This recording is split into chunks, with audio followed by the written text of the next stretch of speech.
સુરતના સીમાડા નાકા વિસ્તારમાં 3 માળના મકાનમાં આગ લાગતા દોડધામ મચી ગઈ હતી। ત્રીજા માળ ઉપર આગ લાગતા ખૂબ મોટા પ્રમાણમાં ધુમાડો નીકળવાનો શરૂ થઈ ગયો હતો। તેમજ ઉપર ટેક્સટાઇલના જોબ વર્કનું કામ ચાલતું હતું। આ દરમિયાન આ ઘટના બની હતી। અંદર કામ કરતા 5 લોકો દાઝી ગયા હતા તેમજ એક વ્યક્તિનું મોત થયાનું પણ સામે આવ્યું છે। સુરતના સીમાડા ખાતે આવેલા વાલમનગરમાં એક મકાનમાં ત્રીજા માળે પતરાના રૂમમાં પટ્ટા પર ડાયમંડ લગાવવાનું કામકાજ ચાલી રહ્યું હતું।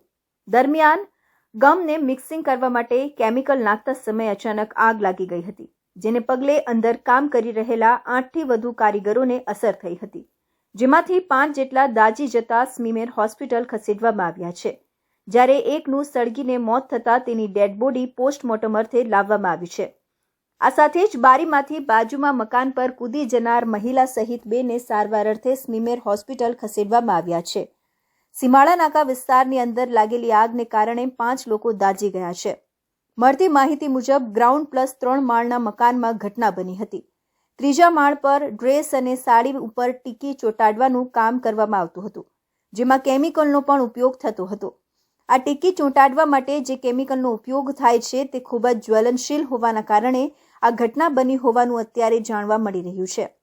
ફાયર ઓફિસર જગદીશ પટેલે જણાવ્યું કે કોલ મળતાની સાથે જ અમારી ટીમ ઘટના સ્થળ પર પહોંચી હતી।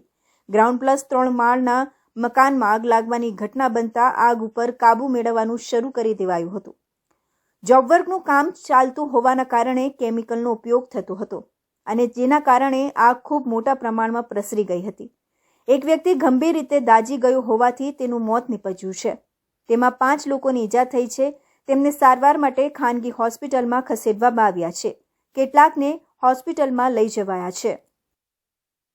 વાલમનગરની અંદર ગૃહ ઉદ્યોગ તરીકે જે સાડીના રેણ વગેરેની કામગીરી આખા વિસ્તારમાં ઘરઘરાવ અને દુકાનમાં કે માળ ઉપર કામગીરી અનેક લોકો કરી રહ્યા છે।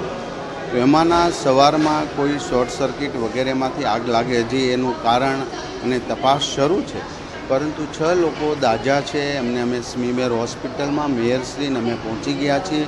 એમની તમામ પ્રકારની સારવાર અને કોઈ પણ જગ્યાએ કચાશ ન રહે અથવા તો એને ખોડખાપણ ન રહે એવી તમામ ડૉક્ટરોને સૂચના આપી છે।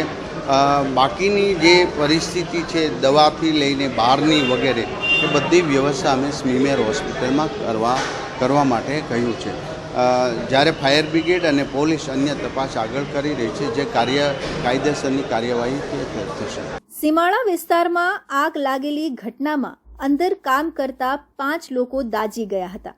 આ તમામ ઈજાગ્રસ્ત થયેલા વ્યક્તિઓને સ્મીમેર હોસ્પિટલમાં દાખલ કરાયા હતા, જ્યાં એમની મુલાકાત લેવા માટે ગુજરાત શિક્ષણ મંત્રી પ્રફુલભાઈ પાનસેરિયા પહોંચી ગયા હતા। તેમજ તેઓની સાથે સુરત મહાનગરપાલિકાના મેયર દક્ષેશ માવાણીએ પણ મુલાકાત માટે પહોંચી ગયા હતા અને તમામ ઈજાગ્રસ્તોની મુલાકાત લીધી હતી।